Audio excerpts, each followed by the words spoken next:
Namaste. Hello, welcome.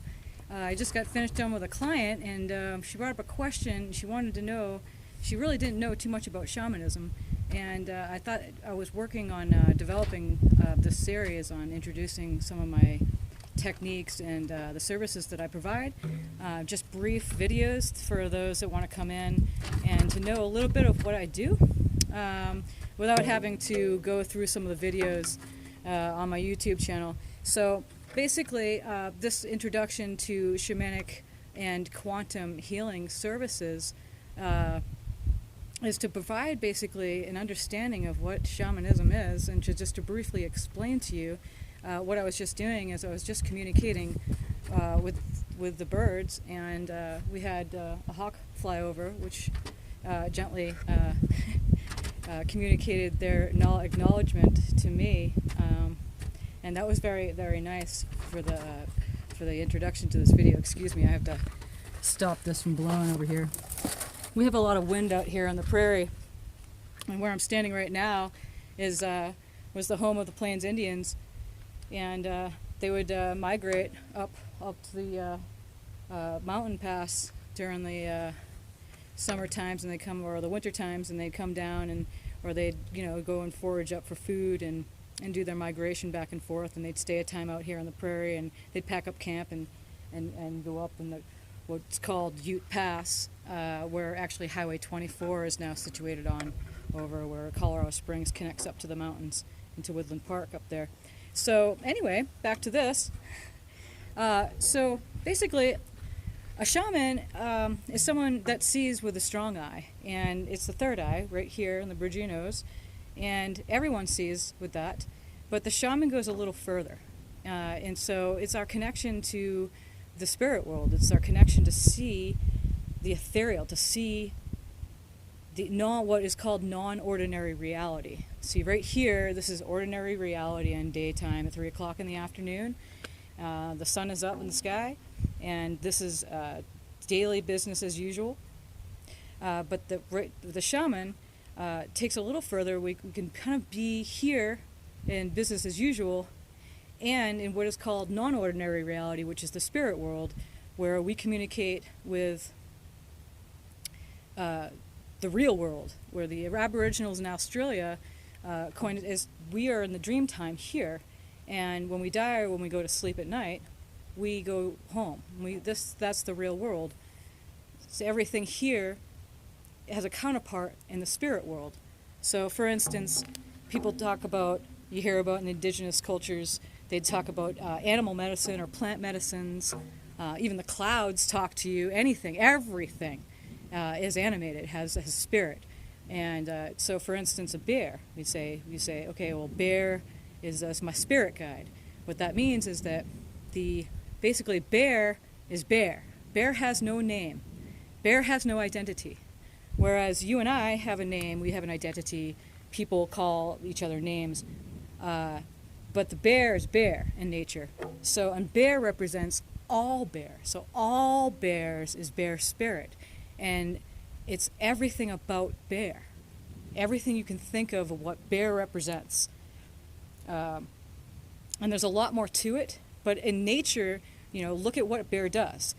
Look at how they interact, what they eat, how they move about, their habitat, their environment, the predator-prey interaction, all of that.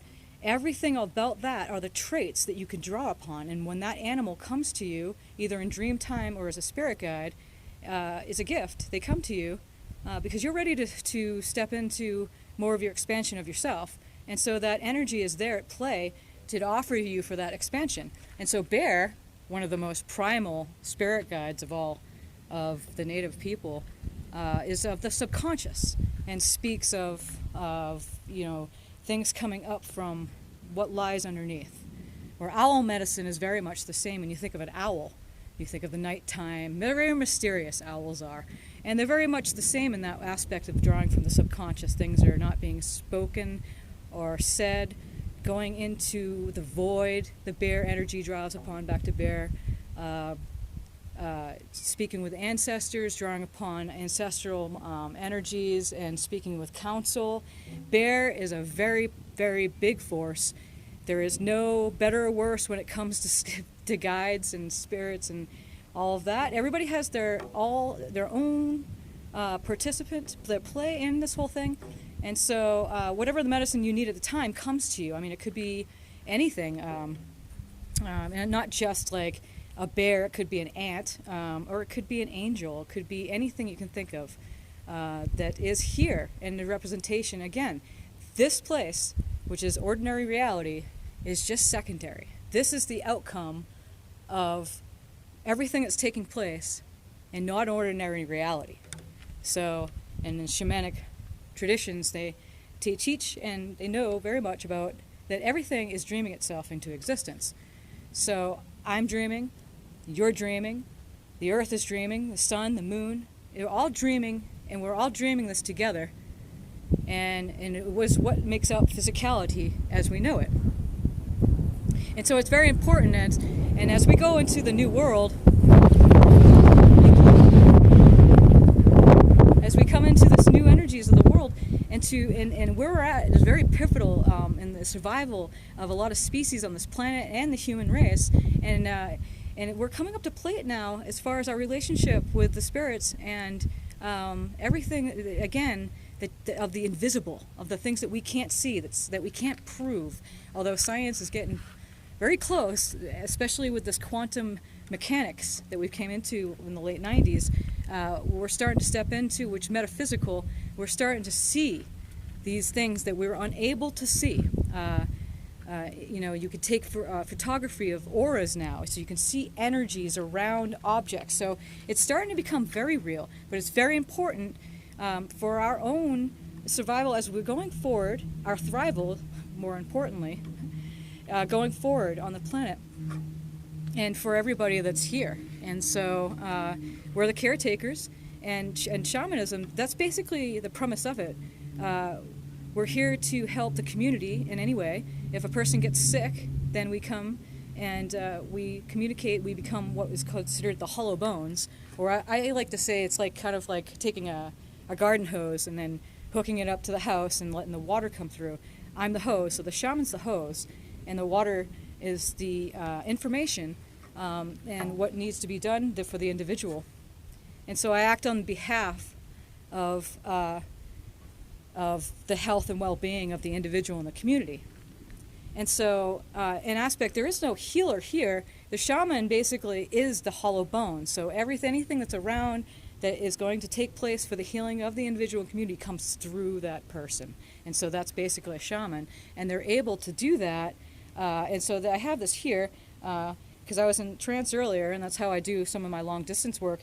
And I don't always do it this way, but one of the techniques, and I'll get into this, I'll make other short videos on describing some of my other services. This is just an introduction to clarify a little bit of, some of you may not understand what shamanism is, what a shaman does, how they do it, and then also I'm crossing over into quantum healing because the shamans again, and shamanism's changing. Everything's changing with this change of consciousness. So I act as a bridge for shamanism and quantum healing, and I coined it as a trance shamanism, where it's more than shamanism, and we're tapping into new energies and psychotherapies that are available now on the moment, and we could just tap right in for the healing and well-being of that individual or for the community. And they're just coming to us now. So that's part of the quantum healing, working out of time and space, working in the all at once, the past, the present, the future, right here, right now. And again, we're born now, we live now, and we will die now. And so being the quantum mechanic, I dive into that and what I call the all at once. And so not only that, but then I'm able to gather my selves, my aspects, and to draw from the individual wisdoms that come from that. And so, again, in shamanism, you have guides that help you. You have spirit helpers, helping compassionate spirit guides, archangels, ascended masters, beings of light that help you to do your work. And they come, and it doesn't, they change off depending on what that person needs, the community needs. And again, it's not just for the individual. It could be for like a whole community, or it could be for just for the helping of the landscape as well. Again, there's natural forces at work that you can't just go in and say make it stop raining. I mean, it's not what you do. You can't control nature. That's not what this is all about. It's working again in partnership with the helping compassionate spirit guides, and those are the elementals of this world, and they will hold up the glue of the 4 elements of this world and make it up. So if you want to look at that, that draws in a whole viewpoint of looking at ecosystems and how they actually work. What's actually underneath making this all up? And there's a lot of things that are at play behind the scenes of ordinary reality that the average person does not see. So I hope that helps a little bit to open up a little bit about what shamanism is, how I'm able to do my work a little bit.